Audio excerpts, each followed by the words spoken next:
Classes के YouTube channel पे आपका सभी का एक बार पुनः स्वागत है। मैं सुभाष जयपाल आपका एक बार पुनः स्वागत करता हूं। दोस्तों, एक मैंने ऐप की सूचना तो डाल दी है, स्पेशल वीडियो बना के डाल दी है। ऐप आपका बन के तैयार हो गया है और 6 तारीख से 6/9 यानी 6 सितंबर से आपकी नियमित क्लासें लगेगी ऐप के ऊपर।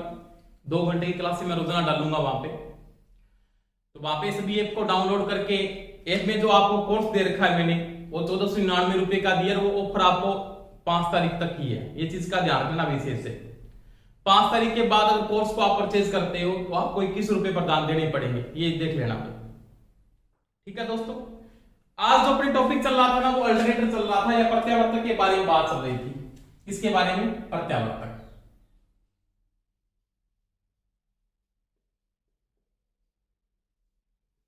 इसको आप एसी जनरेटर भी बोलते हो, एक ही बात है, या इसको इंग्लिश में क्या बोलते हैं, अल्टरनेटर कहते हैं।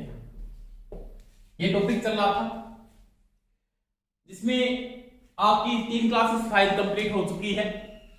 आज जो टॉपिक पढ़ने जा रहे हैं इसके बारे में, तो वो इसमें पढ़ेंगे अपने इसका ईएमएफ समीकरण। किसके बारे में बात करेंगे? ईएमएफ समीकरण, यानी अल्टरनेटर का क्या पढ़ेंगे? ईएमएफ समीकरण पढ़ेंगे, या प्रत्यावर्तक का ईएमएफ समीकरण पढ़ेंगे। आपने इसका जो प्रिंसिपल पढ़ा था, यानी जो अल्टरनेटर का जो ईएमएफ समीकरण था, वो किसके नियम से पैदा होता? तो यहाँ पे जो नियम लागू होता है वो लागू होता है माइकल फैराडे का। इसका लागू होता है माइकल फैराडे,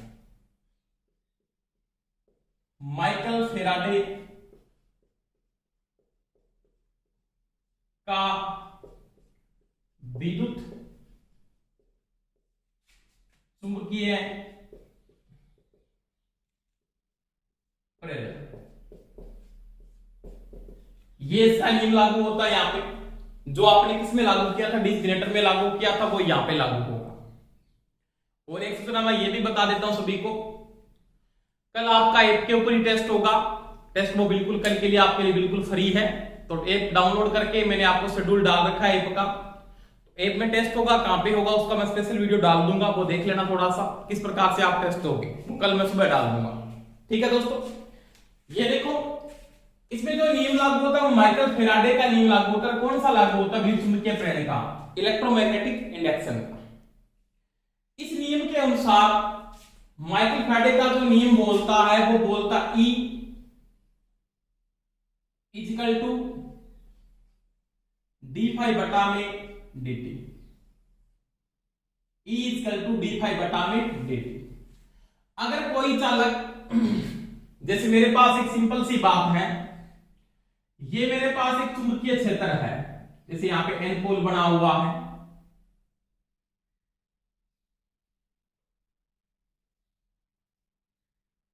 ये इसका S पोल बना हुआ है, इसके बीच में आपने आर्मेचर को स्थापित कर दिया या चालक को स्थापित कर दिया। E इक्वल टू d∅ बटा डिफरेंस ऑफ फ्लक्स बटा डिफरेंस ऑफ टाइम होगा। तो उसमें क्या होता है? इलेक्ट्रोमोटिव फोर्स जनरेट होता है, और वो इलेक्ट्रोमोटिव फोर्स की जो वोल्टेज पैदा होती है वो ऐसी प्रकार की कौन सी वोल्टेज पैदा होती है? वो एवरेज वोल्टेज पैदा होती है। यानी मैं लिख सकता हूं E इक्वल टू d∅ बटा में dt। डिफरेंस ऑफ फ्लक्स बटा डिफरेंस ऑफ अगर टाइम होता है तो उसमें क्या होता है? इलेक्ट्रोमोटिव फोर्स पैदा होता है, और वो एसी का कौन सा मान पैदा होता है? तो वो पैदा होता है औसत मान या एवरेज वैल्यू पैदा होती है। समझ में आ गई दोस्तों मेरी बात? अब ये d∅ difference of flux maximum कितनी बार होता है एक चक्कर के अंदर? यानी मैं यहां पे लिखूं, अगर मैं बात कर रहा हूं, अगर इस चालक को मैं यहां पे घुमाता हूं, यहां पे ये जो चालक है इसको आप रोटेट कर रहे हो, क्या कर रहे हो? रोटेट। इसको आपने हैंडल के द्वारा घुमा दिया, तो डिफरेंस ऑफ फ्लक्स एक चक्कर में कितनी बार होगा? 2 बार होगा मैक्सिमम, एक N पोल पे एक S पोल पे। एक चक्कर में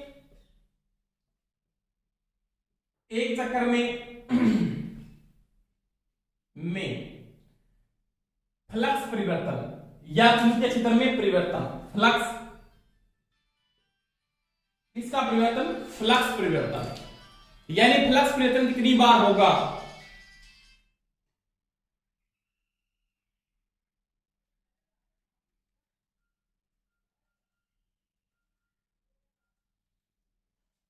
एक चक्कर में जो फ्लक्स परिवर्तन होगा, फ्लक्स परिवर्तन वो कितनी बार होगा? तो यहां पे अगर 2 पोल है तो ये 2 बार होगा। तीन पोल तो हो नहीं सकते ना, एक पोल हो सकता। पोलों की संख्या किसमें होती है? जोड़ों में होती है या सम संख्या में होती है? निम्नतम पोल आपकी कितनी होती है अल्टरनेटर में? बताना। 2। अधिकतम कितने होते हैं? 40।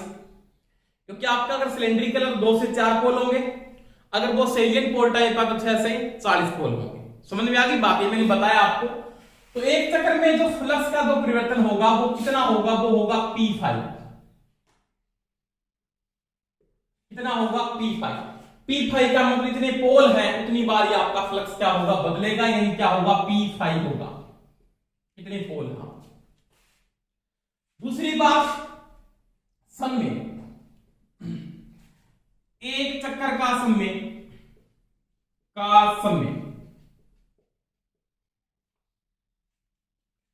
एक चक्कर का समय क्या है? जैसे एन आपके पास आरपीएम है। आरपीएम का मतलब क्या होता है? राउंड पर मिनट। राउंड पर मिनट। अगर ये आरपीएस में चेंज करना है, 1 मिनट में कितने चक्कर है? समझ में आ गई दोस्तों मेरी बात? यानी 1 मिनट में वो कितने चक्कर पूर्ण कर रहा है। तो आपका एक आरपीएस अगर चेंज करें, एक आरपीएम है ये क्या आरपीएम है? इसको मैं आरपीएस में अगर चेंज करता हूं, राउंड पर सेकंड में अगर चेंज करता हूं, समझ में आ रही मेरी बात? कि आपको यहां पे आरपीएस ही लेके आना पड़ेगा, राउंड पर सेकंड ही लेके आना पड़ेगा। क्यों लेके आना पड़ेगा? तो इसका रीजन क्या है? क्योंकि फ्रीक्वेंसी किस में आती है? वो आपके हर्ट्ज में या साइकिल प्रति सेकंड होता है, यानी समय किस में आएगा? सेकंड में आएगा। और उसका मान आप कैसे निकालोगे? तो एक चक्कर का जो समय है आपके पास वो क्या है? तो वो आपके पास क्या है? 60/n। क्या है? 60/n। यानी एक चक्कर का जो टाइम है वो आपके पास क्या होगा? वो होगा 60/n। और किस में आ रहा है ये होगा आपके पास आरपीएम में, राउंड पर मिनट, आरपीएम। समझ में आ गई दोस्तों मेरी बात? यानी एक चक्कर का टाइम 60/n होगा। किस में लेके चलिए? आरपीएम में। आरपीएस में चेंज कर सकते हो आप। समझ में आ रही दोस्तों मेरी बात? अब यानी मैं ये लिख सकता हूं ई एवरेज बराबर यहां पे क्या? E average equal to P5 60/n। क्या लिख सकते हो? 60/n। अब जैसे इसको आगे हल करोगे तो ई एवरेज इक्वल टू क्या आएगा आपके पास? तो ये हो जाएगा P5n/7। P5n/7। यानी एक चक्कर का जो इलेक्ट्रोमोटिव फोर्स है वो आपके पास ये है। अब ई एवरेज जो पैदा हो रहा है, यानी एक चक्कर में आपके पास आपको समय लेके चलना है। एक चक्कर का जो किसमें आएगा? सेकंड में आएगा। एक चक्कर का जो समय आपके पास वो 60/n है, यानी वो टाइम आपके पास जो समय आ रहा है यहाँ पे, यानी एक चक्कर का जो समय आ रहा है वो आपके पास क्या है? 60/n है। तो उसकी तो वैल्यू आप पुटअप करने के बाद आपके पास जो ई एवरेज की वैल्यू आ रही है वो किसके बराबर आ रही है? वो आ रही है P5n/7। तो यहां पे ई एवरेज इक्वल टू क्या? P5n में क्या है? 60 है। इसके बाद देखो आपने पढ़ा था फ्रीक्वेंसी के अंदर। किसमें पढ़ा था? फ्रीक्वेंसी में। और फ्रीक्वेंसी में क्या पढ़ा था? एफ बराबर क्या होता है? Pn/120 होता है। F इक्वल टू Pn/120 यही होता है ना। n बराबर क्या लिख सकता हूं? 120 F बटा में क्या लिख सकता हूं? P। तो ये लिख सकता हूं। यानी मैं अगर n को यहां से हटाता हूं, किसको हटाता हूं? n को। n किसका मान पुटअप करूंगा? 120 F बटा में क्या लिखूंगा? P। तो यहां पे जैसे आप n की वैल्यू लिखोगे, ई एवरेज बराबर क्या लिखा जाएगा? P5 n किसका क्या लिखोगे आप? 120 इंटू F बटा में 60 और बटा में क्या आ जाएगा? वो P। समझ में आ गई दोस्तों मेरी बात? तो यहां पे जैसे आप n को हटाते हो तो n किसका? आप n की वैल्यू को लिख सकते हो? बिल्कुल लिख सकता हूं। तो ये से क्या होगा? कैंसिल हो जाएगा, 2 से कट जाएगा, P से P कट जाएगा। आपके पास ई एवरेज बराबर क्या आ जाएगा? 2/5f। ये आपके औसत मान के बराबर आपको यहां पे क्या होगा? प्राप्त होगा। यानी ई एवरेज इक्वल टू क्या होगा? 2πf होगा औसत मान। किसका, AC का। अब देखो, अगर ये वैल्यू आपको प्राप्त हो रही है, अगर आपके पास एक चालक में प्राप्त हो रही है, अगर एक चालक में है तो Z चालकों में क्या होगा, तो Z चालकों में E एवरेज। तो क्या लिखोगे, एक चालक में अगर ये, तो E एवरेज बराबर आगे लिख सकते हो आप 2 पाई F इंटू में क्या लिख सकते हो, Z। क्या लिख सकते हो, Z। तो Z चालकों में इसका मान बढ़ेगा। अगर एक चालक में आपके पास क्या है, ये एक चालक का है, किसका है, एक चालक का, तो Z चालकों में क्या होगा, तो Z चालकों में एवरेज बराबर 2 पाई F Z होगा। अब देखो, आपके पास कोई भी एक चालक है, एक चालक आपने डाला, जैसे आपके पास ये एक चालक है, जैसे आपके पास स्लोट बनी है, स्लोट कटे होते हैं स्टेटर के अंदर, ये स्लोट है, स्लोटों में आप एक चालक को डाल दे, इस चालक को डाल, इसकी दो एक्टिव साइड होती है, इससे ये कोयल होगी पूरी, ये कोयल डालनी मान। अब एक चालक में क्या है, दो टर्न होते हैं, टर्न का मतलब होता है ये दो एक्टिव साइड होती है, तो ये हो गई एक, इसकी ये होगी, एक और दो। तो Z इक्वल टू क्या होता है, तो Z इक्वल टू होता है 2T। क्या हो सकता है, 2T। तो Z बराबर क्या लिख सकता हूं, 2T लिख सकता हूं, इसका मतलब E एवरेज बराबर मैं ये भी लिख सकता हूं, क्या, 2 पाई F Z की जगह क्या लिख सकते हो, इनटू में क्या लिख सकते हो, 2T। T क्या है, टर्न है, T यहां पे क्या है, टर्न है, ये चीज का ध्यान रख लेना। और Z इक्वल टू 2T होता है, आगे लिखोगे E एवरेज इक्वल टू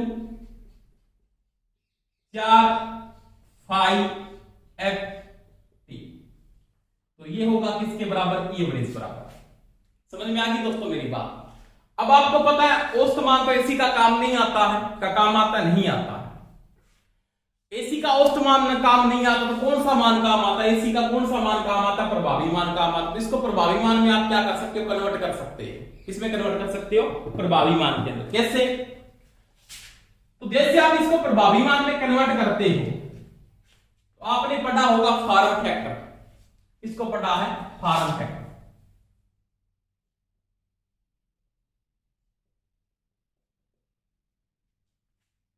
समझ में आ गई मेरी बात। और फॉर्म फैक्टर का मान क्या होता है, तो फॉर्म फैक्टर का जो मान होता है वो किसके बराबर होता है, वो होता है आपके पास बी आरएमएस बटा में बी एवरेज। यही होता है बी आरएमएस बटा में बी एवरेज। इसका मतलब फॉर्म फैक्टर का मान फिक्स है 1.11 इंटू में क्या लिख दो, बी एवरेज बराबर क्या आ जाएगा, बी आरएमएस। ये होता है, ये मैंने समझाया आपको पूरा ऐसे थ्योरी के अंदर। अब क्या करोगे आप, इसको क्या करोगे, फॉर्म फैक्टर से क्या कर दोगे, गुणा कर दोगे, इससे गुणा करोगे फॉर्म फैक्टर से, तो ये हो जाएगा ई आरएमएस बराबर क्या, एवरेज वैल्यू तो आपके पास है 4.5 FT इंटू में आ जाएगा 1.11। देखो ई आरएमएस इक्वल टू वैल्यू आएगी, वो क्या आ जाएगी, 4.44 FT। ये होगा इसका ई आरएमएस के बराबर। समझ में आ गई बात। अगर मेरे को ये नहीं दिया ऑप्शन के अंदर, ये कंडीशन आपको वहां पे अगर नहीं दी हुई है, ई आरएमएस बराबर ये कंडीशन आपको नहीं दी हुई है, ये एक नंबर समीकरण मान लो, ये भी यूज हो सकता है आपको, ये नहीं दी आपको कंडीशन ये भी दे सकता है क्या, ई आरएमएस बराबर क्या, जहां तक अगर आप यूज करते हो, यहां तक इसके साथ Z के साथ अगर यूज करते हो, तो Z के साथ गुणा करोगे तो क्या आएगा यहाँ पे, तो फिर आएगा 2.225 F, क्या आ जाएगा यहाँ पे, Z, क्या आ जाएगा, Z। E RMS equal to 2.22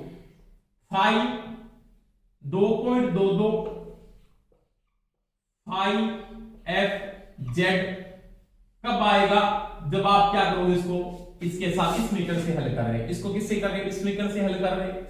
ये देखो कॉन्सेप्ट के साथ मैंने पूरा बताया है। ई आरएमएस इक्वल टू, जब इसको फॉर्म फैक्टर से गुणा किया मैंने, तो आपके पास अगर Z के साथ वैल्यू आएगी तो वो आएगी 2.22, तो ये समीकरण भी आपके काम आ सकता है, ये वाला समीकरण। तो ये भी बिल्कुल राइट है, ये समीकरण भी बिल्कुल क्या आपके पास राइट है। अब देखो अब इसके साथ अगर इस समीकरण को आप यूज करते हैं, इस कंडीशन के अंदर आपके पास फुल पिच की वाइंडिंग होनी चाहिए।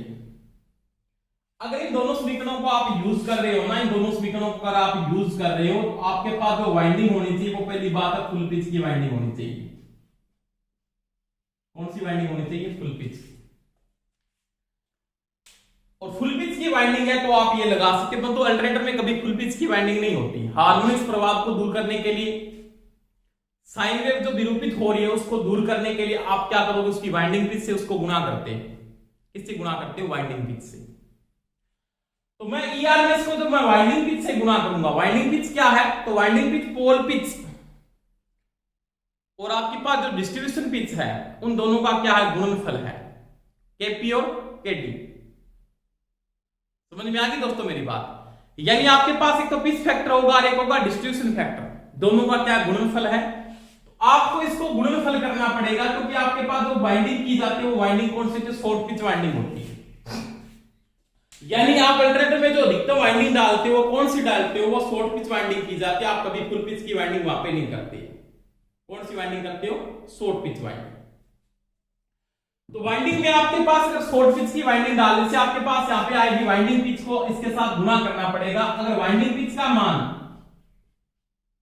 जो वाइंडिंग पिच है वो किसका गुणनफल है, तो आगे मैं बताऊंगा पूरी डिटेल से आपको। वाइंडिंग पिच और पोल पिच करो, पिच फैक्टर और डिस्ट्रीब्यूशन फैक्टर दोनों पढ़ेंगे। तो ये जो वाइंडिंग पिच है ना, वाइंडिंग पिच जिसको केडब्ल्यू से मैंने लिखा है, इसको ऐसे लिखा जा सकता है केडब्ल्यू वाइंडिंग पिच बराबर ये क्या होता है? केपी पिच फैक्टर इनटू में क्या होता है? डिस्ट्रीब्यूशन फैक्टर का गुणनफल होता है।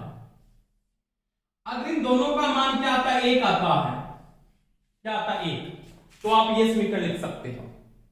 अगर वहां पे आपको ये कंडीशन नहीं दी हुई है तो आप इस कंडीशन को वहां पे लिख सकते हो, परंतु वाइंडिंग पिच से इसको गुणा करना पड़ेगा। तो क्या आप अल्टरनेटर में फुल पिच की वाइंडिंग डालते हो, आप इन दोनों समीकरण को लिख सकते हो, परंतु फुल पिच की वाइंडिंग करते नहीं। वाइंडिंग कौन सी करते हैं? Short pitch. Short pitch winding की जाती है। और शॉर्ट पिच वाइंडिंग के लिए आप क्या लिखोगे? ईआरएमएस बराबर, आपको ये लिखना पड़ेगा। ईआरएमएस बराबर क्या करना पड़ेगा? 2.22 फाइव मैक्सिमम होता है एफ जेड, और उसके साथ क्या करना पड़ेगा? केपी और क्या होगा? केपी। डिस्ट्रीब्यूशन फैक्टर और पिच फैक्टर से आपको क्या करना पड़ेगा? गुणा करना पड़ेगा। और या आप ये भी लिख सकते हो ईआरएमएस बराबर 4.44 फाइव मैक्सिमम एफ, यहां पे क्या आ जाएगा? फिर टी, क्योंकि आप 4.44 लेके तो टी आएगा, टर्न आएंगे, और जेड लेके चलते और पूरे चालक को लेके चलते 2.22 आएंगे, केपी और केपी। आप इन दोनों समीकरणों को लागू कर सकते हो, पर ज्यादा आप इसी को यूज करते हो। आप फुल पिच की वाइंडिंग अल्टरनेटर में कभी करते नहीं। तो वाइंडिंग जो अधिकतर की जाती है वो कौन सी की जाती है? शॉर्ट पिच वाइंडिंग की जाती है, क्योंकि उसके कारण थोड़ी सी वोल्टेज क्या होती है? कम होती है। यानी वोल्टेज के मान में थोड़ी कमी आती है। वोल्टेज के मान में कमी आने से कई प्रभाव होते हैं कि शॉर्ट पिच वाइंडिंग के क्या क्या फायदे हैं, आगे पढ़ेंगे कि पिच फैक्टर क्या, पिच फैक्टर को हिंदी में क्या बोलते हैं? इसको तो बोलते हैं पिच गुणक। पिच गुणक हिंदी में किसको बोलते हैं? वितरण गुणक। वितरण गुणक, इनका जो अधिकतम मान होता है वो 1 हो सकता है। और ये दोनों किसके गुणा हैं? वाइंडिंग पिच के गुणा हैं। वाइंडिंग पिच क्या है? Pitch factor into distribution factor का क्या गुणनफल है, और दोनों का गुणनफल वो क्या कहलाएगा? आपका वाइंडिंग पिच कहलाएगा। और वाइंडिंग में अगर आप इन दोनों का गुणा नहीं करते हो, इनको अगर आप यूज नहीं करते, तो आपके पास वाइंडिंग कौन सी डालनी पड़ेगी? फुल पिच वाइंडिंग डालनी पड़ेगी। फुल पिच वाइंडिंग का मतलब ये होता है कि फुल पिच वाइंडिंग में क्या होगा कि जहां पे पोल पिच और वाइंडिंग पिच का मान क्या हो? बराबर हो, तो वो वाइंडिंग फुल पिच की वाइंडिंग कहलाती है। कि पोल पिच और वाइंडिंग पिच का मान अगर बराबर है तो वो वाइंडिंग आपके पास क्या है? फुल पिच की वाइंडिंग है। परंतु आप फुल पिच की वाइंडिंग करते नहीं है, क्योंकि पोल पिच ज्यादा रहता है कभी भी किससे? वाइंडिंग पिच से। आप वाइंडिंग डालते हो शॉर्ट पिच की। क्यों? पहली बात होती है साइन वेव जो रिड्यूस हो रही है, या साइन वेव आपकी जो विरूपित हो रही है उसको सही करने के लिए, कि साइन वेव विरूपित हो जाती है, हार्मोनिक्स प्रभाव बढ़ जाते हैं, कॉपर की बचत होती है, कॉपर लॉस बढ़ता है उसके कारण से। तो आप क्या करोगे कि शॉर्ट पिच वाइंडिंग करने के क्या क्या फायदे हैं? तो साइन वेव के हार्मोनिक्स प्रभाव दूर होते हैं, कॉपर की बचत होती है, कॉपर लॉस कम हो जाता है, आपकी वाइंडिंग की कूलिंग बढ़ जाती है। तो कई फायदे होने के कारण मैं कौन सी वाइंडिंग डालता हूं, मैं शॉर्ट पिच की वाइंडिंग करता हूं, मैं फुल पिच की वाइंडिंग नहीं करता। समझ में आ गई दोस्तों मेरी बात। तो यहाँ पे चीज का ध्यान रखना, आपके पास ये दो समीकरण तो ये है और दो समीकरण आपके पास ये है, इन समीकरणों के ध्यान रखना है। आपको अल्टरनेटर का ईएमएफ समीकरण पूछता, अगर ऑप्शन में आपको ये नहीं दिए तो इनमें से कोई दो ऑप्शन में दोनों ही आ सकते हैं, ए और बी दोनों, तो दोनों सही करने पड़ेंगे आपको। तो ये भी ऑप्शन सही है, ये भी सही है, परंतु अगर वो कहता है ये ऑप्शन दे रखे हैं साथ में और ये भी दे रखे हैं, तो फिर ऑप्शन आपके ये सही है। क्योंकि अल्टरनेटर में जो वाइंडिंग डालते हैं ना, वो कौन सी डालते हैं, आप शॉर्ट पिच वाइंडिंग करते हो, आप कभी फुल पिच वाइंडिंग करते भी नहीं। ये चीज का दिमाग में सेट कर लेना। और आपके पास जो पिच फैक्टर है, क्या है, पिच फैक्टर है या डिस्ट्रीब्यूशन फैक्टर क्या है, उसके अपने बात करेंगे। पिच फैक्टर क्या होता है और डिस्ट्रीब्यूशन फैक्टर क्या होता है, यानी पिच गुणक क्या है और वितरण गुणक क्या है, वो अपने नेक्स्ट वीडियो में जैसे पढ़ेंगे टॉपिक में। समझ में आ गई दोस्तों मेरी बात।